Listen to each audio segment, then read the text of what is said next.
예, 제가 요즘에 집에서 좀 쿠사리를 많이 좀 받고 있습니다. 예, 받고 있는 이유 중에 하나가 새 여자랑 살면서 어찌 이리 여자에 대해서 모르느냐라는 것이 주된 이유입니다. 큰딸이 그렇게 얘기하더라고요. 아빠가 요즘에 좀 바뀌었대요. 말하는 게요. 그러면서 이제 상처를 자기가 받았대요. 지금까지 잘했는데 말 한마디에 상처받고 저렇게 토라져 버리니 좀 한편 내심 서운하기도 합니다. 그런데 이게 살다 보면은 우리가 이렇게 서로 상처 주고 상처 받고 때로는 여러 가지 마음의 앙금이 쌓이는 이런 작은 것들이 이렇게 말 한마디에 비롯되어지는 것을 보게 되죠. 어떤 경우는 그런 경우도 종종 있죠. 분위기가 좀 처졌어요. 그래서 좀 분위기를 띄우고자 농담 한마디 내뱉었는데 그 농담이 어떤 사람에게는요, 비수처럼 꽂혀서 상처가 되기도 하죠. 때로는 나는 그 사람을 위로한답시고 내 딴에는 말을 잘 준비하여 그 사람에게 말을 건넨 것 같은데 그것이 오히려 그 사람에게는 더 아픔이 되는 경우도 종종 등장하게 됩니다. 어쩌면 우리 입술을 통해서 때로는 혀를 통해서 나오는 말들이 때로는 의도했든 의도하지 않았든 수많은 인간 관계 속에서 어려움을 이렇게 자아내는 것들을 우리는 많이 볼 수 있게 됩니다. 그래서 그런지 성경에서는요, 특별히 이와 같이 우리의 혀, 우리의 말에 대한 때로는 권면에 대한 많은 말씀들이 끊임없이 쏟아져 있는 것을 볼 수 있습니다. 특별히 우리가 이 말의 중요성을 우리가 참 많이 강조해도 지나치지 않는 이유 중에 하나는요, 우리가 상대방의 말을 딱 듣다 보면 대부분 많은 사람들이 알아요. 뭘 아냐면, 저 사람의 지금 상태가 어떠한지를 알아요. 지금 저 사람이 굉장히 화가 났구나. 그 말을 들어보면요. 저 사람이 지금 굉장히 모르게 좀 짜증이 나 있구나. 아니면 저 사람이 말하는 걸 보면, 저 사람은 이거에 대해서 전혀 관심이 없구나. 저 사람은 지금 굉장히 슬픔 중에 있구나. 저 사람은 뭔가 마음에 굉장히 기쁨 가운데 있구나. 별것 아닌 것 같은데요. 요 말 한마디로 우리는 상대방의 그 상태를 알게 된다라는 거죠. 그래서 내가 무심코 던진 때로는 내가 그냥 평소에 했던 이런 말들을 통해서 상대방은 나에 대해서 알아가고 때로는 우리는 그 말들을 통해서 서로 주고받는 관계를 만들어 가죠. 이처럼 말이라는 것은 상대방의 상태를 되게 잘 알려주는 하나의 수단이 됩니다. 그런데 이 말이라는 것이 우리의 마음의 상태, 그 사람의 지금 기분의 상태, 감정의 상태만 알려주냐? 아니에요. 하나님의 말씀을 보면 이 말이라는 것은 한 단계 더 나아가서 저 사람의 믿음의 성숙도를 가르쳐주고 있다는 거예요. 그 상대방이 말하는 걸 보면 저 사람의 믿음은 어느 정도구나 라는 것을 알죠. 우리가 보통 얘기해서 0단계에서부터 10단계까지 우리가 한번 쭉 놓고 보면 우리가 믿음의 최고 성숙의 단계를 10이라고 한번 가정을 하면은요, 그 사람이 어느 정도의 수준에 있는지는 그 사람의 말하는 것에 따라서 판단할 수 있다는 거예요. 우리의 직분이 우리의 믿음의 성숙도를 나타내 주지 않아요. 내가 목사라고 해서 여기 앉아 계시는 성도님들보다 훨씬 더 경건하고 완전한 믿음을 가졌다? 그렇게 표현하지 않습니다. 그러나 제가 말하는 것이 또 여기 앉아 계시는 우리 성도님이 말하는 것이 우리의 믿음의 척도를 나타내는 하나의 기준은 될 수 있다는 거예요. 저 목사님이 말하는 걸 보면 저 목사님의 만약에 온전함의 성숙도, 경건함의 성숙도는 한 6 정도 되겠다 보다 저분이 말하는 걸 보면 저분의 성숙도도 한 5에서 한 7 정도, 많이 잡아야 7 정도 되나 보다. 우리가 그렇게 판단할 수 있죠. 때로는 어떤 분이 얘기하는 거 보면 저 사람은 0이야 0. 아무리 직분이 있어도 아무리 뭔가 많이 해도 저 사람 말하는 걸 보니 믿음 없어, 신앙 없어. 저 사람은 하나님 앞에 정말로 너무나도 미숙한 사람이야 라는 것을 이 말이라는 것이 그렇게 우리에게 평가해주고 있을 수 있다라는 거예요. 특별히 야고보는요, 이 말에 대해서 그래서 더욱더 우리에게 강조하고 그 중요성을 알려주고 있습니다. 우리가 1장 26절 27절에 우리가 이제 이 야고보서 말씀을 살펴보면서 야고보가 말하는 경건한 사람의 표준적인 척도 3가지를 기억하실 겁니다. 하나는 뭐냐면 경건한 사람은 혀에 재갈 물린 사람이 경건한 사람입니다. 즉 자기의 혀를 잘 통제하고 절제할 줄 아는 사람이 경건한 사람입니다. 두 번째로 경건한 사람은 어떤 사람입니까? 고아와 과부를 돌봐줄 줄 아는 사람이 경건한 사람이었습니다. 세 번째는요, 세상에 물들지 않는 사람입니다. 바로 이것이 경건한 사람이다라고 이 야고보는요 1장 26, 27절에 말했는데, 그리고 나서 이 경건한 사람을 조금 더 심도 있게 우리에게 계속 가르쳐주고 있다라는 거예요. 그래서 우리가 배운 야고보서 2장에 보면은요, 공동체 안에 옷을 잘 입고 때로는 있어 보이는 사람이 들어왔고, 때로는 공동체 안에 남루하고 너무너무 보잘것없는 사람이 들어왔을 때 우리가 그를 어떻게 대하느냐에 따라 우리의 믿음의 경건함의 척도가 드러나는 거죠. 즉 고아와 과부를 잘 섬기듯이 남루하고 보잘것없는 사람을 잘 섬기는 사람은 그만큼 믿음이 있는 사람입니다. 그리고 오늘 3장에 이르러서는 특별히 혀에 재갈 물리는, 어쩌면 이 혀를 절제할 줄 알고 통제할 줄 알고 길들일 줄 아는 경건한 모습의 두 번째를 보여주고 있다는 거예요. 그리고 이제 야고보서 4장에 가면 세상에 물들지 않는 믿음이란 어떤 믿음이냐를 조금 더 구체적으로 설명해 주고 있죠. 오늘 이 말씀을 통해서 우리에게 있는 경건함이, 우리에게 있는 믿음의 온전함의 그 기준이 어느 선상에 있는지 다시 한번 되돌아보며 하나님이 기뻐하시는 수준에까지 저와 여러분들이 다름박질하고 또 힘써 달리는 은혜가 있기를 주님의 이름으로 부탁을 드립니다. 특별히 서두에 말씀드렸듯이 성경에는요, 말에 대한 많은 성경 구절이 있다라고 이제 말씀을 드리지 않았습니까? 그래서 이걸 찾아봤더니 너무 많아요. 그래서 너무 많아갖고 제가 좀 일부만, 하나님께서 우리가 말하는 것에 대해서 어떠한 가르침을 주시는가 라는 부분들을 한번 나눠보려고 하는데요. 우리 화면에 좀 한번 띄워주시기를 바랍니다. 우리 잠언 4장 24절 우리 함께 읽겠습니다. 구부러진 말을 내 입에서 버리며 삐뚤어진 말을 내 입술에서 멀리하라. 하나님이 우리에게 주시는 교훈이죠. 뭐 설명하지 않아도 되겠죠. 자, 그 다음에 말씀 잠언 18장 20절 21절 함께 읽습니다. 사람은 입에서 나오는 열매로 말미암아 배부르게 되나니 곧 그의 입술에서 나온 것으로 말미암아 만족하게 되느니라. 죽고 사는 것이 혀의 힘에 달렸나니 혀를 쓰기 좋아하는 자는 혀의 열매를 먹으리라. 이 잠언 18장 20절 21절에서 말씀에서는 사람의 입으로 나오는 것이 얼마나 중요한지를 가르쳐주고 있는데, 그 중간에 보니까 죽고 사는 것이 어디에 달려있대요? 혀의 힘에 달려있다. 굉장히 무서운 말씀이죠. 그러나 굉장히 중요한 말씀이죠. 저와 여러분들이 살고 죽는, 어쩌면 그런 많은 그것 중에 하나가 내 입술에 달려있다라는 거예요. 또 성경에 보면은요, 잠언 21장 23절 말씀 우리 함께 읽습니다. 입과 혀를 지키는 자는 자기의 영혼을 환난에서 보존하느니라. 우리의 혀를 잘 지키면 우리의 영혼을 지킬 수 있다라고 하나님은 말씀합니다. 우리의 혀를 지키지 못하면 우리의 영혼도 지킬 수 없는 거예요. 그것은 너무나도 당연한 가르침이죠. 누가복음 6장 45절 함께 읽습니다. 선한 사람은 마음에 쌓은 선에서 선을 내고 악한 자는 그 쌓은 악에서 악을 내나니 이는 마음에 가득한 것을 입으로 말함이니라. 우리 예수님께서 말씀해 주셨잖아요. 우리 입에서 나오는 것은 그냥 나오는 게 아니에요. 어디에서 나오는 거예요? 우리의 마음에 있는 게 나온다라는 거예요.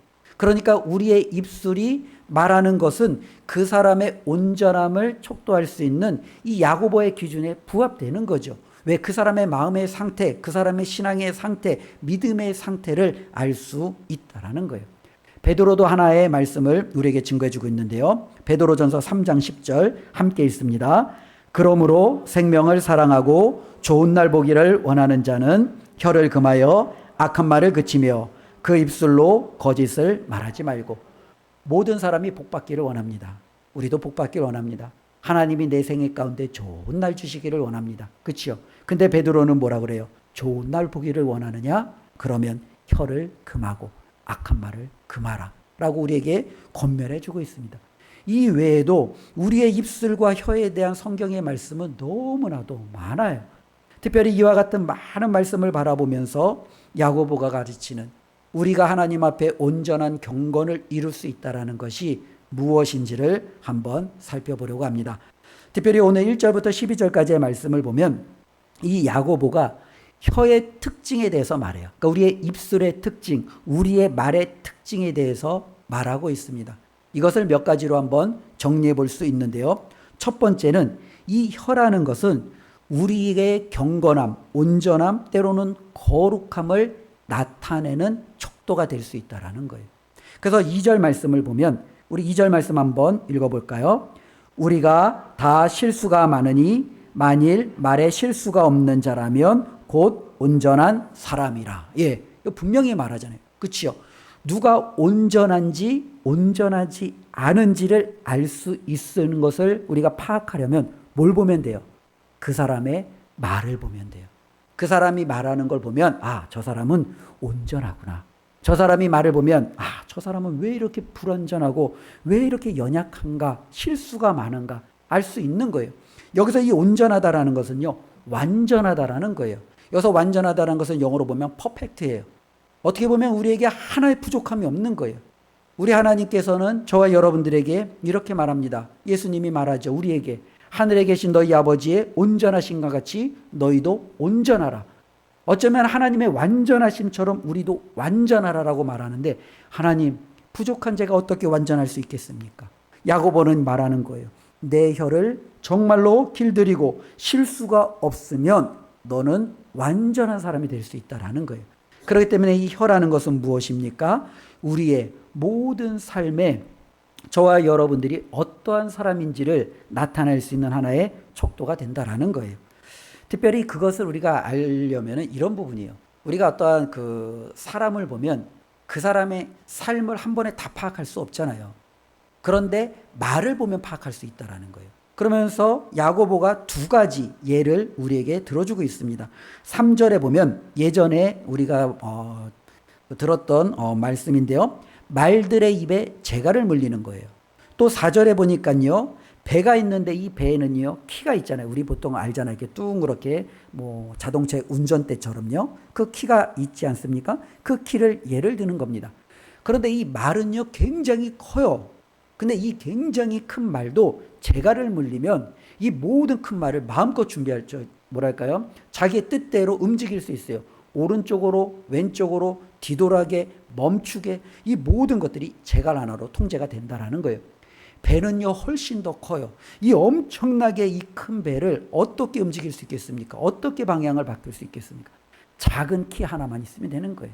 키를 가지고 오른쪽으로 왼쪽으로 아니면 완전히 방향을 정말로 반대 방향으로 되돌리는 이 모든 것들이요 키 하나로 가능하다라는 거예요. 그러니까 우리는 이 배가 제대로 가는지 이 말이 제대로 길들여졌는지를 우리는요 그 어떻게 보면은 재갈과 키 하나를 통해서 그 모든 것을 알 수 있듯이 그 사람이 온전한지 온전하지 않은지를 알 수 있는 하나의 기준이 있다면 그것은 바로 그 사람에게 있는 말을 통해서 알 수 있다라는 겁니다. 그러니 저와 여러분들이 이제는 앞으로는요 말 조심을 많이 하셔야 돼요. 예, 우리의 입술을 잘 절제할 줄 알아야 돼요. 왜냐하면 내 말 한마디가 나의 믿음 없음을, 내가 경건하지 않음을, 내가 이렇게 부족함을 드러낼 수 있기 때문에 그렇습니다. 우리가 하나님 앞에 이와 같이 정말로 말을 주의하고 조심함으로 내가 하나님의 거룩하심을 온전하심을 닮아가는데 저와 여러분들이 그것을 막아서는 어리석은 일이 없기를 주님의 이름으로 축원을 드립니다. 두 번째로 이 혀의 특징이 어떤 특징이냐면은 이 혀는요 엄청난 힘을 가지고 있다라고 말하고 있어요. 그래서 5절 이제 보면은요 6절 5절과 6절에 보면은 이 혀를 뭘로 이제 그 비유하냐면 혀를요 불로 그치요. 6절에 보니까 혀는 곧 불이요라고 이제는 설명을 해주고 있고요.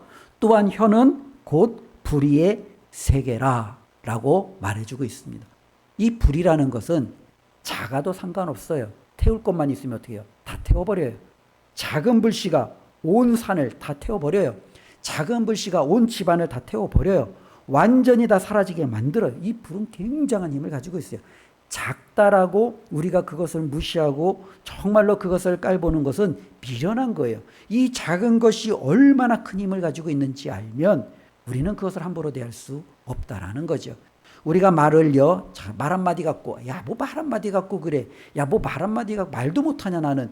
우리는 그렇게 말할지 모릅니다. 그런데 그 말도 못하는, 때로는 그 작은 말 한마디가 상대방을 죽일 수도 있다라는 거예요. 상대방의 삶을 완전히 무너뜨릴 수도 있다라는 거예요. 때로는 그 사람을 실족시켜 믿음으로부터 떨어뜨릴 수도 있다라는 거예요. 이 말은요, 엄청난 힘을 가지고 있어요. 우리가 이 말의 힘이 없다라고, 별거 아니라고 우리가 그렇게 스스로 생각한다면 그것은 정말로 미련한 거죠. 이 말은요, 저와 여러분들에게 엄청난 힘이 있다라고 성경은 가르쳐주고 있어요. 그런데 이 엄청난 힘이 좋은 방향으로 나가면 얼마나 좋겠어요. 근데 이 엄청난 힘을 가지고 있는 이 말이 보면은요, 자꾸 안 좋은 방향으로 나간다는 거예요. 이 혀는요, 불의의 세계래요. 불의의 세계라는 것은 하나님을 거역하죠. 예수 그리스도를 거역하는 방향으로 나아가요. 그래서 이 불의의 세계는요, 6절에 계속 적어 보면은요, 우리의 온몸을 어떻게 해요? 더럽혀요. 그래서 혀는요, 때로는 많이 말하면 말할수록 상대방을 깨끗하게 하고 나를 정결하게 하고 온전하게 하는 게 아니라 많이 말하면 말할수록 상대방을 더럽히고 나를 타락시키고 나로 하여금 하나님으로부터 더욱더 불경건하게 만들어가는 그와 같은 영향력을 가지고 있다라는 거예요. 그래서 야고보는요, 6절 계속적으로 말씀하고 있는데요. 우리 6절 한번 읽어보겠습니다. 혀는 곧 불이요 불의의 세계라.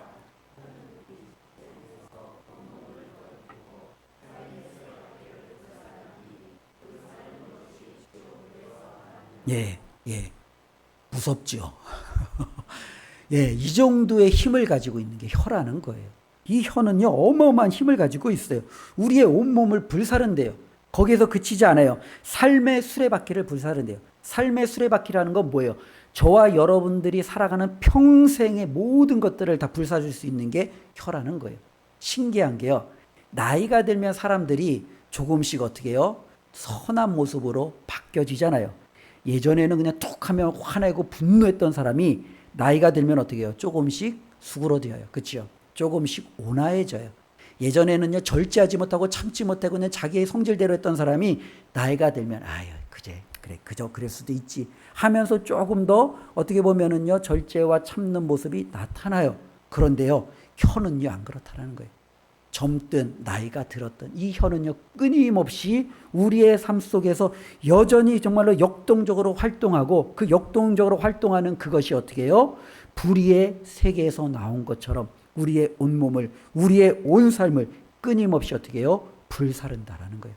근데 이 불이요, 어디에서 나온 불이에요? 지옥에서 나온 불이에요.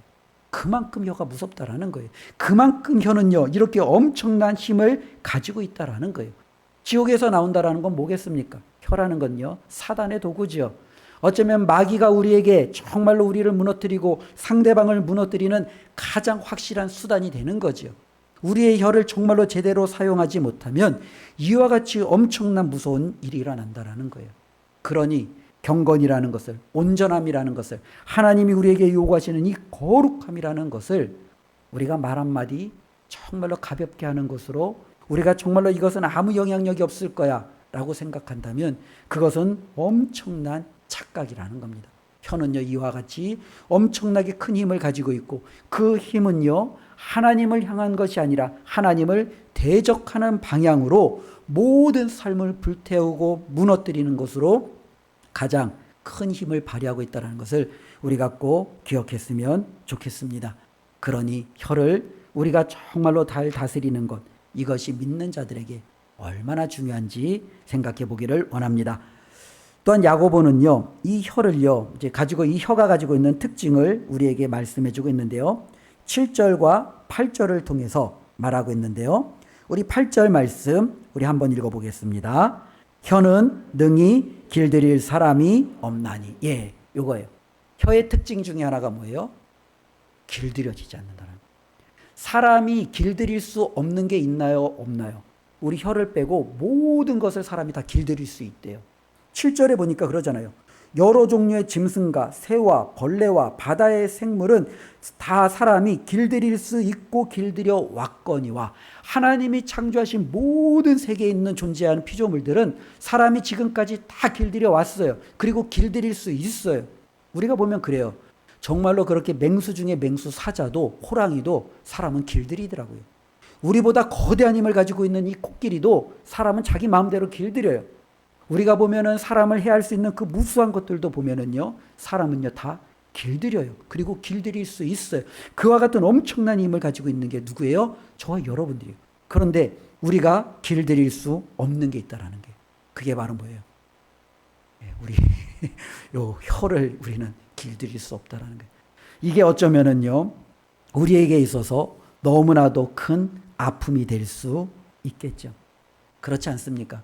우리도 누군가랑 이야기하면서 대화하면서 전혀 의도치 못한 말들로 후회했던 적이 많이 있을 겁니다. 아, 내가 왜 그때 그 말을 했을까? 그때 좀 참을 걸. 좀 그때 좀 다르게 내가 좀 돌려서 이야기할 걸. 어쩌면 우리는요, 우리가 끊임없이 말하고 나서 후회하고 그 후회한 것 때문에 때로는요, 이 관계들이, 때로는 여러 가지 삶들이 더욱더 아파오는 많은 경험들을 했을 겁니다. 바로 이 혀라는 것이 그래요. 우리가 길들일 수 없는 거예요. 이 예측할 수 없는 거예요. 나는 오늘 정말로 그 사람에게 가서 좋은 말만 해줘야지, 좋은 말만 해줘야지. 그러고서 내가 그 다짐하고 갔는데 나도 모르게 그 사람의 또 마음을 후비는 말을 하고 있다라는 거죠. 이 도무지 이 혀라는 것을 내가 어떻게 정말 이것을 길들이고 통제하느냐, 이게 안 되는 거예요. 이것이 바로 혀가 가지고 있는 특징 중에 하나라는 거예요. 무섭죠. 야고보는 계속적으로 말합니다. 이 혀는요, 또 한편으로는요, 일관되지 않다라는 거예요. 그래서 이제 8절 또부터 11절까지 이 혀에 대해서 이제 말하고 있는데요. 10절 말씀을 보면은 우리가 좀 한번 알 수 있죠. 우리 10절 말씀 한번 읽어보겠습니다. 한 입에서 찬송과 저주가 나오는도다. 예, 이 혀라는 것이 일관되지 못한다는 게 여기에요. 차라리 저 사람이 조주만 하면 아 그래 저 사람 원래 그런 사람이야. 우리가 그렇게 말하면 되겠는데 저 사람이 어떨 때는 너무너무 천사 같아. 근데 어떨 때는 저 사람이 악마처럼 돌변하는 거예요. 도무지 종잡을 수가 없는 거예요. 이와 같이 혀라는 것은요, 일관성이 없어요. 일관성이 없는 것은 바로 저와 여러분들의 삶을 통해서도 알 수 있죠. 오늘 우리는 하나님 앞에 지금 예배를 드립니다. 예배하는 중에 우리는 어떻게 했습니까? 하나님을 찬양했죠. 하나님의 이름을 높였죠. 하나님 앞에 영광을 올려드렸죠. 하나님의 이름을 우리는 정말로 아름답게 환호하며 그 이름 가운데 우리는 나아갔어요. 그런데 이렇게 찬송했던 우리의 입술이 이제는 사람을 만날 때 그를 향하여 욕을 하고 저주를 하고 그 사람을 향하여 정말로 독설을 내뱉는 어쩌면 그와 같이 말도 안 되는 극과 극으로 치닫는 우리의 모습을 볼 수 있다는 것. 이게 도대체 어떻게 된 일이냐라는 거죠. 특별히 이것이 혀에 어쩌면은 굉장히 다스릴 수 없는, 때로는 우리가 이것에 대해서 어찌할 수 없는 하나의 모습임을 야고보는 우리에게 말씀해 주고 있습니다. 그래서 11절에 이렇게 야고보가 하나의 예를 통해서 한탄하죠.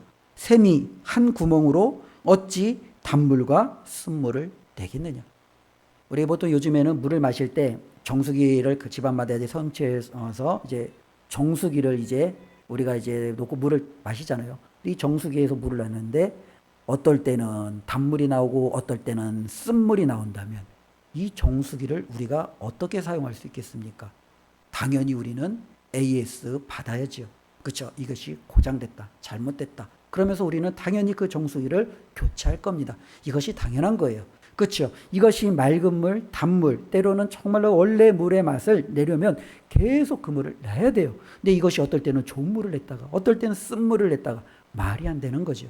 그런데 우리의 입술이 지금 그와 같다라는 거예요. 우리의 혀가 한쪽으로는 찬송을, 한쪽으로는 저주를 그렇게 내고 있다는 거예요. 한쪽으로는 하나님을 찬양하면서 한쪽으로는 사람들을 저주하기도 하고 한쪽으로는 사람들에게 칭찬하면서 또 뒤로는 그 사람들을 깎아내리는 이와 같은 말들을 우리가 하고 있다는 거예요.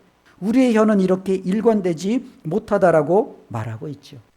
다섯 번째로 혀의 특징에 대해서 이제는 야고보는요 12절에 다음과 같이 말하고 있습니다. 우리 12절 말씀 함께 읽습니다.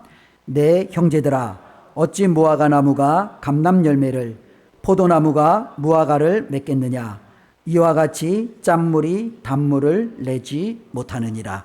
예, 이것은 아까 전에도 우리 주님께서 말씀하신 것처럼 우리가 말하는 것은 우리의 마음을, 우리가 누군지를 그대로 드러내고 있다는 거예요. 우리가 말하는 것은요 저와 여러분들의 삶의 거울이라는 거예요. 포도 열매를 우리가 얻으려면 포도나무에 가야 돼요. 무화과 열매를 얻으려면 무화과 열매로 가야 돼요. 짠물을 얻으려면 짠물이 나는 근원으로 가야 돼요. 단물을 얻고 싶으면 단물이 나오는 근원으로 가야 되는 거예요. 마치 우리에게 나타나는 이와 같은 열매는 그 사람이 어떠한지를 보여주고 있다는 거예요. 어떠한 사람이 쓴 말을 해요. 그 사람의 마음은 쓰기 때문에 그래요. 어떠한 사람이 비판하는 말을 해요. 그 사람의 마음은 비판으로 가득하기 때문에 그래요. 어떠한 사람이 사랑 없이 무정한 말을 해요. 그 사람의 마음은 사랑이 없기 때문에 그래요. 이것은 당연히 그 사람의 마음을 그대로 드러내고 있는 것입니다.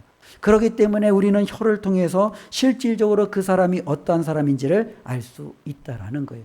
그러면 다시 한번 오늘 말씀을 통해서 우리가 야고보가 말하는 핵심을 한번 되돌아봤으면 좋겠습니다. 하나님은 저와 여러분들이 하나님처럼 온전한 사람이 되기를 원합니다. 하나님이 원하시는 경건한 사람이 되기를 원하십니다. 그리고 그 경건함은 내가 하나님 앞에 종교적인 의식을 통해서 이루어지는 경건이 아니라는 거예요. 저와 여러분들이 하나님 앞에서 인정받는 경건함은 우리의 말을 잘 다스리고 우리의 말을 하나님 앞에 아름답게 쓰임받는 것을 통해서 나타나는 경건함이 되어야 된다라고 말씀하고 있습니다. 그러니 저와 여러분들이 이것을 기억하며 오늘 말씀을 통해 우리가 어떻게 살아가야 될지 다시 한번 되돌아보고 결단하는 시간을 가졌으면 좋겠습니다. 우리가 이렇게 그래서 이 말씀을 적용했으면 좋겠어요.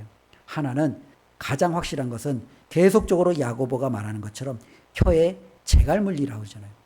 재갈을 물리는 이와 같은 것을 끊임없이 저와 여러분들이 만들어내셔야 돼요. 이 재갈은 내가 누군가를 만나기 전에 먼저 기도하는 것이 내 혀에 재갈을 물리는 걸 수도 있죠.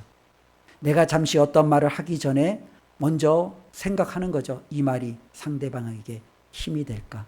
아니면 이 말이 상대방에게 아픔이 될까? 한번 고민하고 내뱉는 것이 재갈이 될 수도 있겠죠. 내가 그냥 생각난 대로 무턱대고 내뱉는 것이 아니라 그 말이 생각날 때 한 번 좀 더 움츠려들고 한 번 더 생각해보고 내뱉는 그와 같은 것들이 재갈이 될 수 있겠죠. 그래서 여기는 우리 모두가 하나님 앞에 스스로의 혀에 재갈을 물림으로 어쩌면 우리가 지금까지 많은 실수, 때로는 그 혀가 모든 것을 불태우고 사람에게 상처 주고 무너뜨렸다면 이제는 우리가 조금 더 그것을 절제함으로 하나님이 기뻐하시는 삶의 열매들이 우리의 혀를 통해서 나타나는 은혜가 되기를 주님의 이름으로 부탁을 드립니다. 또 하나는요, 우리 모든 사람은 이처럼 연약한 사람이에요. 그러니까 어떤 사람의 말 한마디 때문에 우리는 상처받을 수 있어요. 때로는 내가 아픔을 당할 수 있어요. 그렇다고 그것 때문에 우리가 그 사람을 정죄하고 끊어내고 모든 것들을 우리가 무너뜨리는 그런 어리석은 자가 되지 않기를 바랍니다.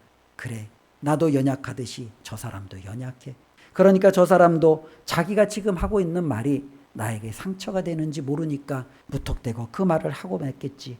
하나님 저 사람을 더욱더 붙들어 주시고 하나님 저분을 정말로 하나님께서 더욱더 온전히 힘주셔서 다음에는 상처나는 말이 아니라 힘되는 말을 할 수 있는 그와 같은 은혜를 주십시오 라고 우리가 서로가 서로를 인정하고 위에서 기도해 줄 줄 알고 그들을 위해서 우리가 한 걸음 뒤로 물러나 포용할 줄 아는 저와 여러분들의 삶이 되었으면 좋겠습니다. 우리가 말씀을 다시 한번 기억할 때 우리는 하나님 앞에 많은 복을 받기를 원해요. 그런데 이 많은 복 중에 하나님이 주시고자 하는 이 복의 어쩌면 열쇠 중에 하나가 바로 이 혀에 있다라는 것을 우리가 말씀을 통해서 듣지 않았습니까? 이 말씀을 우리가 정말로 잘 기억하여 우리의 혀를 잘 절제하고 길들이는데 앞장선다면 하나님께서 저와 여러분들의 삶 가운데 온전한 축복을 허락하여 주실 줄로 믿습니다. 오늘 말씀 1절을 우리가 한번 보고 또 정리하면서 말씀을 맞도록 하겠습니다. 우리 1절 다 같이 읽겠습니다. 내 형제들아.